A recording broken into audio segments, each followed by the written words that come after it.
Did you know that 90% of the world's millionaires invest in real estate? Well, I'm Angel with the Academy Presents Real Estate Investing Rocks, and I'm here to help you if you want to go for your piece of that pie. I have a situation that Put me on the spot. well, I'm just gonna have to explain it. It's probably nothing. You're probably gonna be like, oh my god, that's simple. Why would you even think about that? But so when my grandmother and grandfather were alive, um, and my uncle was alive, my uncle bought my great grandparents' house, like around the corner. So my uncle passes away, and my uncle wrote a will where he gave me the house, but he didn't sign the will. So the house passed to my grandfather as the only other living relative. So it went to the father as opposed to going horizontal. So it goes to my grandfather. Then my grandfather passes away, and in his will, he leaves the house to me and his brother. So I offered to buy my great uncle out of the house. And I said, look, we'll pay you XYZ amount of dollars. And he's like, okay. And now I'm kind of stuck because I don't know what to do. Like, I don't know how to pay my uncle and close the deal. I just don't even know I don't know what to do. Do I use a realtor? Do I use you? No, you just need a title company. So the title, all you got to do is you can go to the title company and you can have them write up basically an assignment of interest in the property for X amount. And you just have to have an agreement whether he gets paid out of closing or how, you guys just have to have the agreement on it, but it would just be an assigning interest over. So the will though has to also be recorded, I believe, in order for the validity of it. So you have to have a copy of that, but you might still have to do an affidavit of heirship with it. The affidavit of heirship went to my grandpa. Oh, it was already been confirmed. Perfect. So that's easy. Yeah, everything's already gone to court and probate and all that good stuff. Oh, perfect. So that's even easier. So all you have to do is show that document, like an agreement, to the title company, or know that both parties are in agreement, and ask them to do it. And then it would probably have to be notarized. And then you get it signed, notarized, and then you just proceed as normal. And then they would update the title commitment to be in your name. Because he's assigned interest over. They typically like to do that before close because you're going to be the sole signer of the closing documents as owning it. And then you pay him out however you agree, whether out of the sale, which I would definitely recommend, because then it will go through the third party title company and everybody feels a little bit more comfortable with it. So as long as he's okay with that, then you guys should be fine. Yeah, well, my plan is to demo the house and build a quad there. Oh, nice. Good. Actually, my fingers crossed hope is to split the lot because it's not small, and then do like a quad on one side and a duplex on the other, so that I basically create like my own little mini commercial plex, even though it's two residential lots side by side. Yeah, I mean, there's some cool stuff you can do. I mean, as long as you get zoning and all that kind of stuff. And I'm not an attorney. I just want to put that disclaimer out there. Well, what I looked at online showed that it was zone 2-4, so it's already zoned for residential or residential multifamily. Nice. Yeah, that's good. So yeah, there's all sorts of things. I think some of the biggest issues are really with family and chain of title, like, right, especially if you're going through probate or passing things. I've seen things like issues where they go to minors and then not even their parent can sign on their behalf. They have to actually get granted guardianship before they're even allowed to make those types of decisions, and that can take time. Because minors can't enter into contract because it's either nullable or void. I forget which one it is. But yeah, and so if they are trying to sell it, then actually even legal guardians don't have any. They have to actually get granted it by the courts. Have to get guardianship in order to deal with real estate in a lot of states. It just kind of depends. So yeah, there's so many different variations to these things, and like I said, nothing is the same. It's always. I mean, we can always figure out from title what needs to happen, like corrective deeds or whatever. But a lot of the issue is tracking down heirs, letting them know they have interest, letting people know that the docs that they think are valid are not because it was written on a napkin and not filed. That happens in Alabama a lot. It's really weird. They say, oh, I have a will. And then it's like a napkin with handwriting on it and signatures, but nothing notarized or filed. So you're like, hate to break it to you, but this is how this is going to go. And then they really argue with you because they think they just thought that would work. And it just, because they saw on some show somewhere that if it's signed and dated, it doesn't matter. if I could say one thing, it is amazing to me how many people go online to get paperwork, have it signed, and it's done incorrectly 90% of the time. It's not notarized correctly. It's not, both spouses weren't involved in it to legally convey it. I mean, there's so many problems. So we've had to go back and do corrective deeds like 3-4 owners back. We've seen it all. I mean, I've had title companies tell me, I've had clients come to me and say, we're at a dead end with this property. And I'm like, why? And I see a tax lien on it from a company that is not the owner, is not the vested owner. And it was filed 3 years after they took possession, which makes no sense. Well, the title company should have seen that, but title companies sometimes, they're going to go take the easy deals. They're not necessarily going to work on your deal because they don't get paid until it closes, just like we don't. But we only work for you. So I looked at that thing and I said, it's a mistake. I tracked down the company. I called him. He said it was a filing mistake from his assistant. And we just went back and had them all released. And that's all it took. Oh, wow. And we just switched. We filed a claim with their title insurance. They followed up on it, found it was a mistake. I actually just contacted the company directly because I can. And they admitted it was. We had filed corrections, and a couple weeks later, they were able to free and clear sell the property. So you never know. Sometimes you just need a second, third opinion. And the title company is not always right. I'm just going to throw that out there. They are not always right. Now, no, attorneys make a lot of mistakes too. A lot of people think attorneys are end all be all, but a lot of mistakes all the time. And, we're not experts, in that kind of capacity, but I can say that we can at least double check. And, we've dealt with enough problems to say, well, we did it this one time. I wonder if it will work this way. And we've gotten a lot done. So you never know. I wonder too, like, I just got through reading Atomic Habits, and it talks about how, when something becomes a habit, you start overlooking the little things because you get put on autopilot. And so I wonder, like, how often do people go on autopilot and forget to check a box? Or they check a box, or, I mean, it's, especially for like anyone that's doing the same job over and over again. So it's kind of cool that like you see all these different things going on because it kind of keeps you on your toes. Because if every deal is different, then you can't really get complacent or go on autopilot the same kind of way. Yeah. So I can tell you, a lot of people asked me, they were like, I don't understand why you're just a transaction coordinator. And I said, I don't know if that's a compliment or an insult, but like a lot of people look at it as a lesser position, which always makes me laugh because, there's riches in the niches, as they say, and nobody wants to do the job. And so what's interesting is what you just said is it keeps you on your toes. And I'm a maverick profile. So I'm an explorer type. So I need that kind of variety. And that's the only reason I was able to build it the way I did, because I was constantly looking at the variety and then thinking, well, we did it this way once. Why can't we do it again? Oh, it's a different state, different laws, different whatever. And we started, and it was interesting to me to figure it out and say, well, I wonder what was different.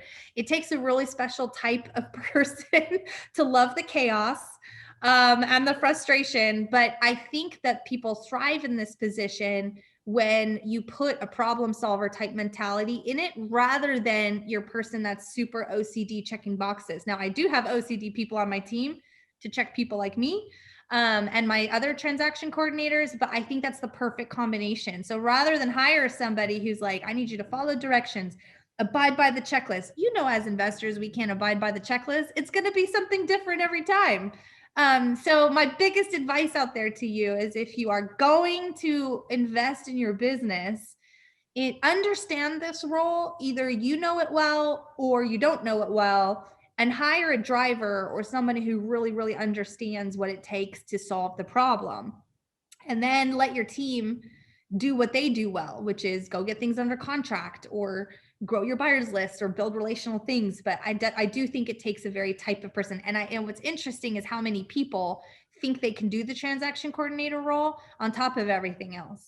It's nearly impossible. I do not know how to express this. Like, it's, unless you have a small operation where you're just taking properties for yourself, it is impossible to scale and grow without a TC, period. It's just not going to happen. And you're increasing your transactional risk every single time by not having somebody there to help manage it, right? I mean, deals fall through left and right. Think about how much time you put into that deal. It's crazy to just let it go. So I know, like, when you started out, it was just you, but you keep talking about a team here. So now I can remember from some Facebook posts about, I don't know, maybe a year ago, where you were like, I'm trying out a VC. Yes, I'm finally doing it. And then you were like, yeah, bust. No, I have to admit, I started it with me, but I had a virtual assistant from my investing that was actually helping me on marketing campaigns.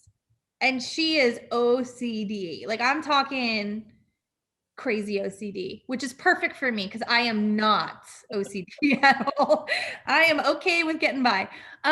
So I actually brought her over to my company because she had seen enough, and she was, I could see her learning index was quite high.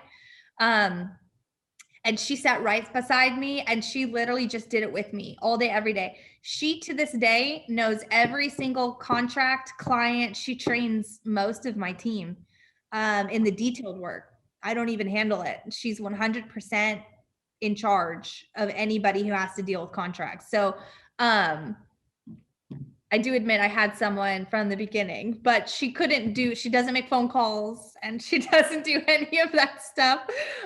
She was just there on the backside, kind of assisting me with it. So I can't remember if you had asked me another question involved in there, but I just wanted to clarify. Oh no, I'm just like, so I just remember that post about, I'm getting a VC, and then you're like, yeah, that didn't work out. And I was like, oh yeah. God. But then I saw you had another, you were like, I have to tell her to stop. I have to tell her, you have to stop now. It's time to quit today.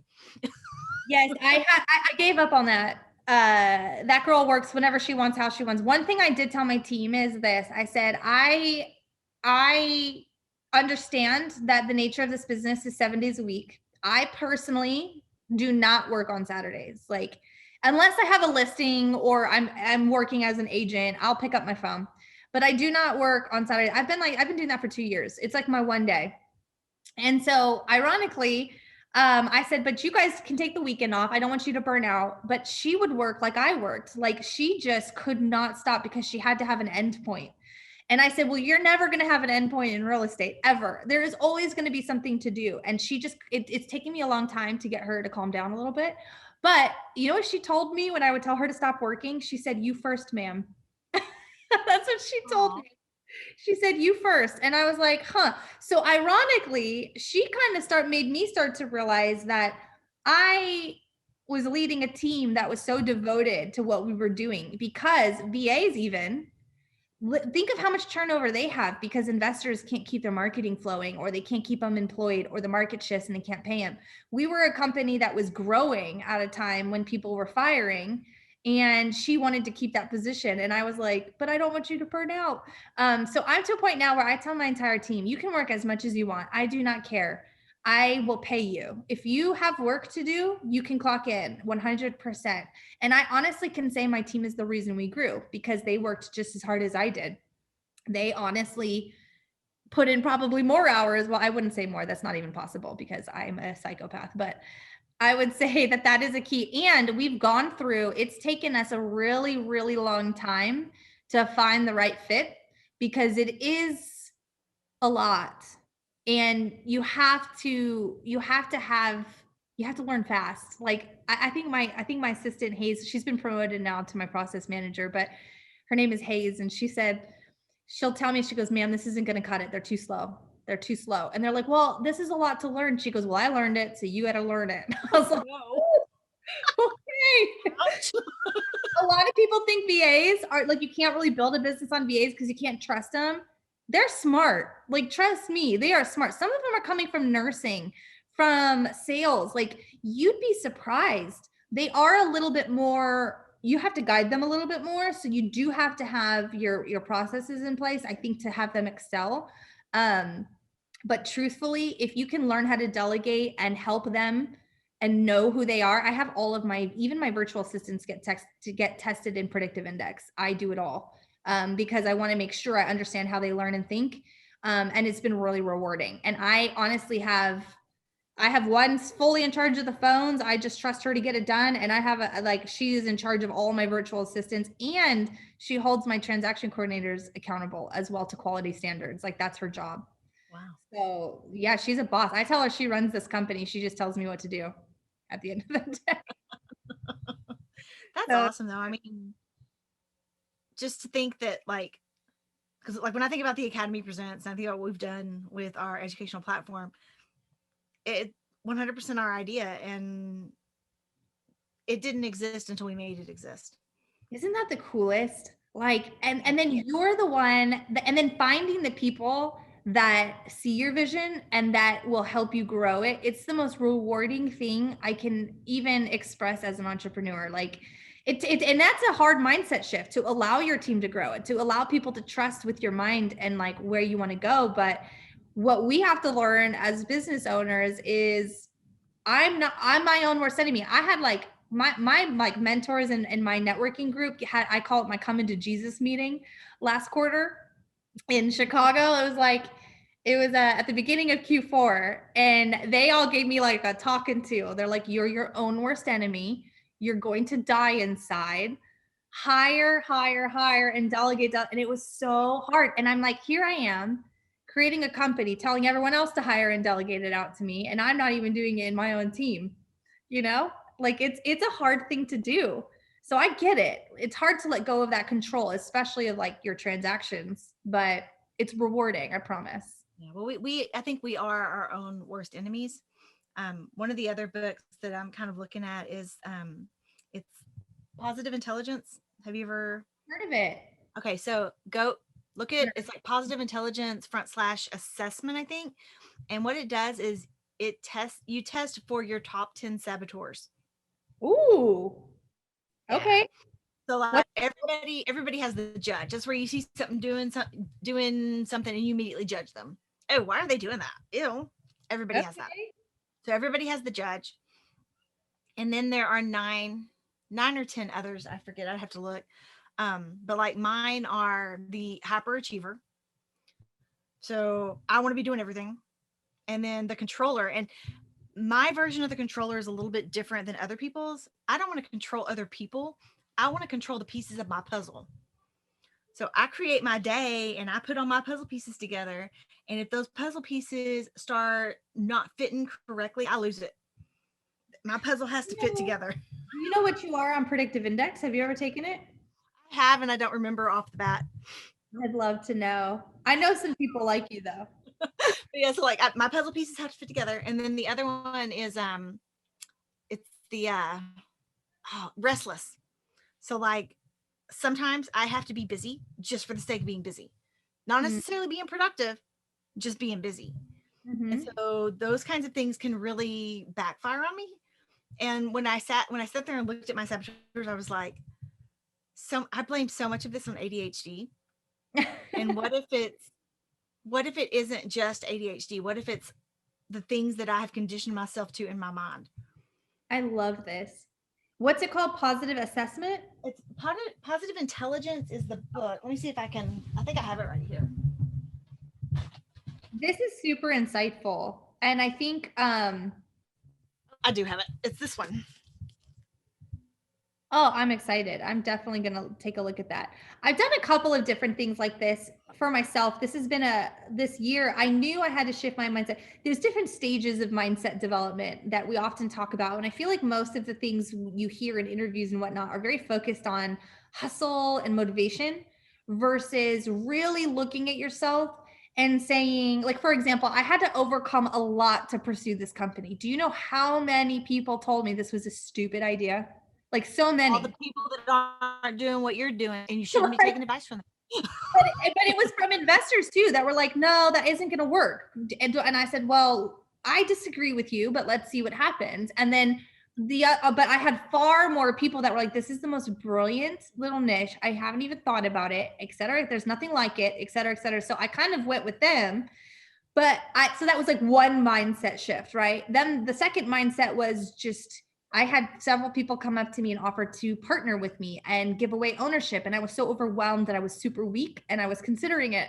And I had several meetings and I went to my mentors and I said, what do I do? They're like, don't make a decision out of fear. Can you go like this for at least 3 years? Like, can you do it? And I said, I can do it. And they said, okay, then make the decision. So then the next phase was, you're your own worst enemy. What is holding you back? Where are you mentally? Can you really go 3 years in that state? And that's when you start to take a step back and say, okay, I'm going to take a step back and I'm not going to lose the momentum, because I think people confuse moving forward with just doing hustle, go, go, go, go, go. But there's a keep going mantra of Sharper Business Solutions, which I absolutely love with Gary Harper. And it really sticks in my mind. They're keep going, because a lot of people say, oh, keep going, just keep busy, just do.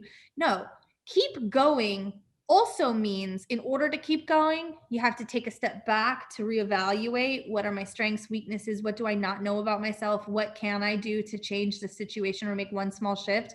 And that requires the work of like what you're describing, testing yourself, figuring out how your brain works. I've learned so much about my brain that every little hole that somebody tried to fit me or my business in, I rejected. And I said, it's just not right. It's not right. And only you know what that is. So you got to do the work to figure out your weaknesses. And then my favorite thing ever is don't build on your weaknesses. This is my favorite saying ever, because how counterintuitive is that? You know, I am honestly not a great transaction coordinator. I just saw a problem and I'm a problem solver. So I fixed the problem and now I need to hand it off to be operated by other people. And I knew that, but I didn't know what that step looked like. And it took a huge leap of faith financially, to be honest, which was hard for me. But you know, that's exactly what it is, right? It's like, how do you get to the next phase? It's not going to be through hustle. I guarantee you, it's not going to be. Hustle will burn you out. And I think it's not a job just always being on the grind. It's the stupidest advice ever. I used to be that way too when I first got started, because I was thriving on that motivation. Now, when I see that whole hustle mantra, I just kind of check out, because it's just not healthy and it's not going to serve you well as you grow. Now, I think it's being intentional and present and learning yourself, know thyself, you know, keep your momentum, but keeping momentum means resting as well. And instead of quitting or having the house burned down, because you can't figure out how to get to that next phase of growth, right? You hit your ceiling and you have to figure out how to get past that ceiling. I feel that way in transactions. Like, I thought my ceiling was 50. Turns out it was 150. You know, it's interesting how we think about those things. Yeah. Well, and it's like, when I think about like what I've discovered about myself and my own saboteurs, it makes sense as to why I go, go, go, go, go. And then all of a sudden I just shut down. And I mean, I'm not going to say it's embarrassing, because I'd rather share with people so that they know they're not the only one. But I'll like shut down and I'll spend a week in bed. Like, I'll get up to go make food for the kids or to make sure that we have a nanny coming in to help. Mm-hmm. But I have a hard time getting up. I have a hard time like going and washing my hair, putting on clean clothes. I'll just lay in bed wearing the same nasty clothes. And I mean, I don't say that to be like, I'm depressed, I'm this, I'm that. I'm just to share with people, man, this crap happens and you're going to shut down and you're going to feel defeated and you're going to feel like you're the biggest fraud ever. And I think it's all part of it. I wish more people were transparent about that, because it's true. Like I said, I was happy about quarantine because no one had to see that side of me. Now, I was still on my computer, you know, with my dirty hair in bed, but going through personal life, which most of the world knows now. But you know, it was one of those things where something about my personality is when I'm super stressed out, I keep going, sometimes at my own detriment though, right? Like shutting down might've been good for me, but I didn't, and I couldn't shut down. I feel like I'm shutting down now because I don't know what to do with the extra time, even though my role is shifting, you know? So it's kind of like, it is what you condition yourself to. I'm supposed to be doing this X amount. And you're like, are you? Like, Are you supposed to be? And this really, I feel like, applies to every aspect of your business. It's like you really have to get to a point where you cannot do it all. And we say this all the time, but no one tells you how to get there mentally. That's why I love that you had mentioned that. And I appreciate your transparency in it too, because this is not a pretty, building a business is not pretty. Do you know how many times I was like, I'm burning down the house, I'm not doing this anymore? And my client, even to my clients, and they were like, no, stop, calm down, take a break, don't answer emails. But there've been times when I wanted to walk away, and then I'm like, wait, there's somebody out there that we're inspirations to, and I may not know who they are, but I still don't want to let them down. Yeah. And so I kind of, well, don't let yourself down first. Always remember that, because at the end of the day, if you burn out, then it just fades away and no one gets to see what happened and how you persevered through it, right? So, I mean, at the end of the day, you're just relating to one extra person in your process. Well, and then one of the best things we did is we found an amazing production team. We found an amazing group of people that, like, what Nightly Productions did for us is they made us scalable, because, like, my husband does all the stuff in the background.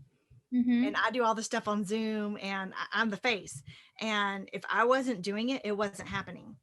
Mm-hmm. So, like, when we got with Nightly Productions, they were like, wait a second, you're putting out a ton of content. Let's repurpose it. Mm-hmm. Let's repackage it. Let's do this. And so now we have a website where we're running workshops, and you can, like, purchase access to our low cost monthly subscription program. And there's a lot of recorded content. So it's a lot less stress on me and a lot less pressure on me to be ready to go live each and every day. Yeah, good for you. That's what it takes. Now I might have to figure out who this person is, because I feel like I should be putting stuff out there, and I got so busy. I just haven't even done any marketing or anything, but I feel like I want to be able, where we're heading is something similar. We want to start educating the investors, providing a platform where people can come to us, even if you aren't working with us, where you can, we can share that knowledge and help you get some sanity back and help you hang on to more deals and things like that, just by kind of putting that stuff out there. So I might have to get that info from you, to say the least. But I will absolutely, I'll absolutely make the info, because they're like sitting here listening to you, and like you were like, everything was in my head and I need to get it out of my head. Like, man, every little piece that you could pull out of your head could be a recording that could be packaged and sold. And it's the thing is you'll hear so much about these big, crazy, expensive coaching programs. Well, the model that we put together is like $37 a month. And even at $37 a month, I mean, think about it. What if 100 people sign up? Yeah. Yeah. It's that subscription model. Yeah. We tried that. And yeah. And the other thing too is, like, just, we're going to be meeting once a week. We're going to be doing it's called a PLC, because I'm really marketing to teachers, because that's what I was. And the PLC is the professional learning community. So we're going to be doing the PLC once a week on Zoom. And it gives us a chance to help teachers create their own options, so that they're not so financially tied to the paycheck.